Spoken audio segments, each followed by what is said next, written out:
사도께서는 골로새 교회의 성도들에게 편지하면서 너희에게 감사함이 넘치기를 바란다고 이렇게 말씀합니다. 그 말씀대로 어떤 성도들은 감사함이 넘치는 성도들이 있습니다. 반면에 어떤 성도들은 감사함이 없는 성도들이 있습니다. 사도가 원하고 목회자가 원하고 하나님이 기뻐하는 성도들은 감사함이 넘치는 사람이 되어야 합니다. 그러면 감사함이 넘치는 사람이 되려면 어떻게 해야 합니까? 6절에서 너희가 그리스도 예수를 주로 받았으니, 그리스도 예수를 주로 받아야 합니다. 그러니까 주로 받는다는 말은 예수님을 주인으로 모신다는 뜻입니다. 그러니까 예수님이 주인이 된 사람들은, 그런 사람들은 이 감사함이 넘칠 수가 있어요. 왜 그러냐면 주께서 우리에게 은혜를 베풀어 주시기 때문입니다. 우리는 오늘 성경을 보면 예수를 주로 받았다고 얘기를 하잖아요.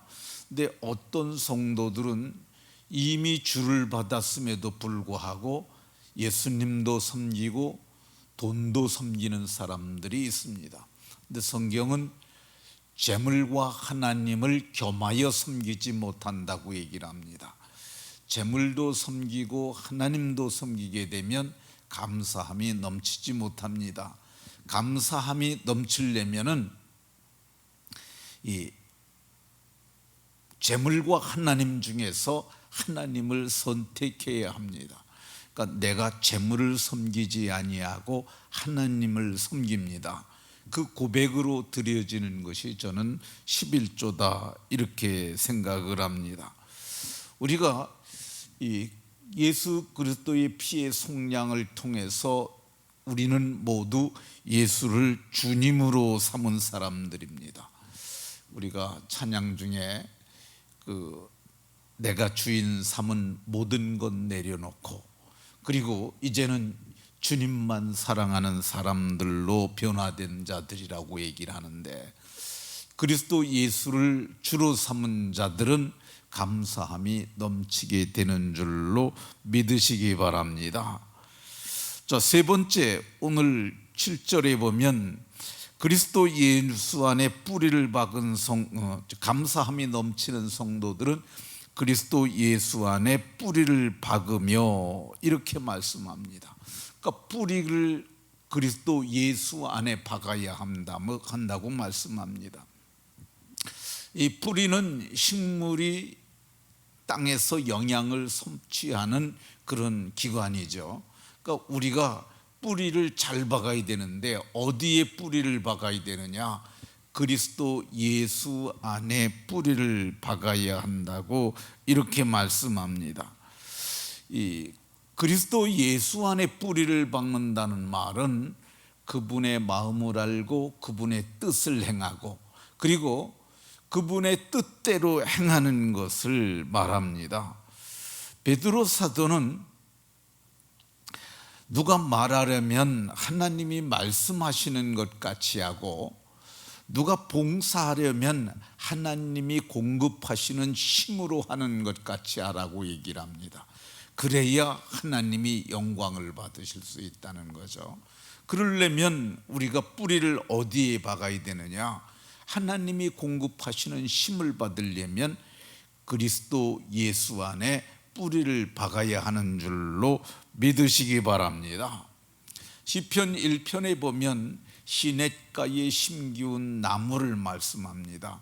시냇가에 심기운 나무는 그 뿌리가 이 시냇가에 물까지 내려갑니다. 그래서 충분한 물을 공급받음으로 그 시냇가에 심기운 나무가 시절을 쫓아 열매를 맺을 수 있습니다. 성경은 우리가 뿌리를 하나님께, 근데 사실은 우리가 하나님께 하면 좀 막연하잖아요. 좀 구체적으로 하나님의 말씀에 뿌리를 내릴 때 우리가 감사함이 넘치게 되는 줄로 믿으시기 바랍니다. 성경은 네 번째, 감사함이 넘치는 사람이 되려면 세움을 받아, 이렇게 말씀합니다. 세움을 받아, 세움을 받아야 된다고 얘기를 합니다. 이 세움을 받으려면은 세워주는 자들이 있어야 돼요. 세워주는 자들이 어떤 사람입니까? 먼저 믿은 자들이고 먼저 일꾼된 자들이죠. 이 일꾼된 바울 사도께서는 내가 완전한 자로 세우려 함이니, 그렇게 말씀하잖아요. 그러니까 우리가 여러 사람들을 세워줘야 되는데, 이 세운다는 표현이 어떤 표현이냐면요, 집을 짓는다는 표현이에요. 이거 오이코도메오라는 말이 어떤 뜻이냐면 집을 짓는다는 거, 집 짓듯이 저들을 세워주는 거야. 그러니까 우리 교회에 새로운 성도가 올 수가 있습니다. 그런데 그들이 오면은 그들을 우리가 받아가지고 같이 껴줘야 돼요. 그러니까 우리 하나님의 교회는 건축 현장과 같다고 할 수 있습니다. 근데 이 집이 세워졌는데 이제 벽돌이 왔어요. 그러면 벽돌을 맞는 자리에 끼워줘야 돼요. 그래야 유기체로서의 교회가 이루어집니다. 그러니까 굴러다니다가 보게 되면, 굴러다니다 보면 자리를 못 잡고 떠나갈 수 있어요.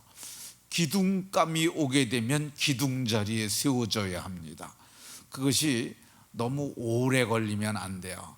스스로도 이렇게 잘 정착하려는 의도가 있어야 하고, 교회는 그런 사람들을 끼워서 세워주는 것을 그걸 기뻐해야 합니다. 그러니까 그런 사람들이 오게 되면 불편하게 생각하면 안 돼요. 사람은 다양성이 있어요. 근데 그 다양성이, 어떤 사람은 좀 좋은 성품을 가진 사람도 있고 좀 성품이 덜 좋은 사람들도 있어요. 근데 우리는, 성경은 뭐라고 그러냐면 그런 사람들을 용납하라고 얘기를 하고 있어요. 용납은 받아주는 거야. 그래서 그들이 있을 자리에서 있게 하고, 그들이 거기서 쉼을 누리고 들어가며 나가며 생명의 꼴을 얻고 간구가 연락되는 복이 있어야 행복한 신앙생활을 할 수 있습니다. 전에 오래지 않습니다. 연세가 많으신 권사님인데 우리 교회 등록하셔서 목장 모임에서 적응을 잘 못하셨어요. 근데 목장 모임에서 적응을 잘 못하신 그분만 탓할 것은 제가 보기엔 아니라고 생각이 들어요. 그러니까 그분이 좀 모관하시는 것 같아요. 그랬을지라도 그분들을 잘 받아들여서 했어야 되는데, 그 다음에 목장에서 딴 곳으로 그분만 빼서 옮겼어요. 그 왜 그랬냐? 목장에 있는 식구들이 그 고을 목자한테 찾아와서 그분 우리하고 잘 안 맞으니까 딴 데로 옮겨달라고. 그분이 그러면 거기서 정착을 하겠어요? 그분도 다 생각이 있는 사람인데 이것들이 나를 왕따를 시킨다고 생각하고, 그래서 그분이 다른 교회로 가셨어요. 전 참 마음이 많이 아팠습니다. 여러 말로 권했는데도 목사님, 제가 이럴 수밖에 없어요. 그러니까 그거는 아픈 일이죠. 우리가 수용성이 없는 거야. 좀 그래도 그러려니 하고 좀 받아주는 넉넉한 마음이 필요합니다. 그러니까 이게 받아주고, 그래서 그 사람이 거기서 변화를 받아서 성숙해져야 감사함이 넘치는 건데, 그러니까 안 되는 지분이요, 다 자꾸 이래서 안 되고 저래서 안 되고, 그러면 나중에 뭐가 남겠어요? 그러면 안 됩니다. 다 우리가 받아주는 그러한 수용성이 있어야 합니다. 제 친구 목사 중에서 이 개척을 해갖고 잘 안 된 형제가 있어요. 근데 그 목사님은 사모님이 그렇게 여자가, 이쁜 여자가 예쁘게 말하기만 해도 목사님한테 와갖고 뭐라 그러고 그 여자한테 그렇게 말하지 말라고 그러고, 그 성도님들이 거기 와서 정착을 하겠어요? 결국은 목회가 안 되는 거죠. 근데 그러면 안 됩니다.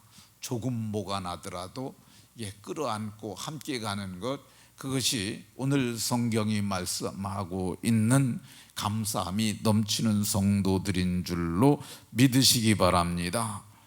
자, 마지막으로 감사함이 넘치는 성도가 되려면 교훈을 받은 대로 믿음에 굳게 서야 한다고 얘기를 합니다. 교훈을 받은 대로. 근데 이 시대는 이제 성경이라고 하는 정경이 없었던 시대예요. 그러니까 우리는 지금 완성된 정경을 가지고 있습니다. 근데 사도가 지금 편지를 쓴다면은 그렇게 말씀하실 거예요. 교훈을 받은 대로 이렇게 말씀하지 아니하시고 너희가 성경에 기록된 대로 믿음에 굳게 서라고. 그러니까 그때는 교훈밖에 없었어요. 이 신약 성경이라고 하는 정경이 없었기 때문에 이렇게 표현하시는 겁니다. 근데 우리에게는 지금 성경이 기록되어 있잖아요. 그러니까 성경에서 깨달은 대로, 성경에서 가르치는 대로 믿음에 굳게 서서, 이 믿음에 굳게 서서 감사가 넘치게 하라고 얘기를 하고 있습니다. 이 넘친다는 표현이 범람을 뜻해. 범람. 그러니까 이게 강물이 넘쳐나는 것을 얘기를 하는데, 강물이 넘치면 재난이 되죠. 그렇지만은 여기서 얘기하는 넘친다는 말은 물이 넘쳐나가듯이 감사한 이유들이 많아지기를 원한다고 이렇게 말씀합니다. 그러니까 감사가 그렇게 많아질 수 있어요. 근데 어떻게 그렇게 감사할 수 있느냐? 어떤 사람들은 큰 일이 생겨야만 감사를 해요. 근데 그렇게 감사하는 것 아니고 작은 것부터 감사하는 거죠. 근데 왜 우리가 감사해야 되느냐? 우리를 먹이시고 입히시는 그분이 하나님이시기 때문에 그렇습니다. 하나님이 우리 삶에 너무 드러나게 개입을 하면 우리가 살기 힘듭니다. 그렇잖아요. 우리가 벌거벗고 목욕도 하고 그러는데 하나님이 늘 거기서 이렇게 하시면은 우리 정말 힘들죠. 근데 하나님이 어떻게 우리에게 개입하느냐? 하늘에 있는 새들을 먹이시듯이 그들이 창고를 짓지 않았음에도 불구하고 먹이시고 기르신다고 그러잖아요. 근데 새들이 하나님이 자기를 기른다고 생각하겠어요? 근데 하나님이 우리에도 그렇게 개입하세요. 머리털까지 다 세신 바 되신 것처럼 우리의 모든 범사를 개입하세요. 그러니까 모든 범사에 감사하는 거죠. 제가 이제 매일 감사 예물을 예배 때마다 드립니다. 근데 매일 감사한 일이 많은 거죠. 그러니까 매일 감사하는 거죠. 매일 삶 속에서 깨닫는 것을 인해서 감사하고, 매일 삶 속에서 하나님께서 더불어 일하시는 것을 감사하고, 그래서 하나님께 영광을 돌리는 거죠. 말씀을 마치도록 하겠습니다. 모두가 교훈을 받은 대로, 우리는 성경에 기록된 대로 믿음에 굳게 서서 감사함이 넘치는 성도님들이 다 되시길 예수 그리스도의 이름으로 축원합니다.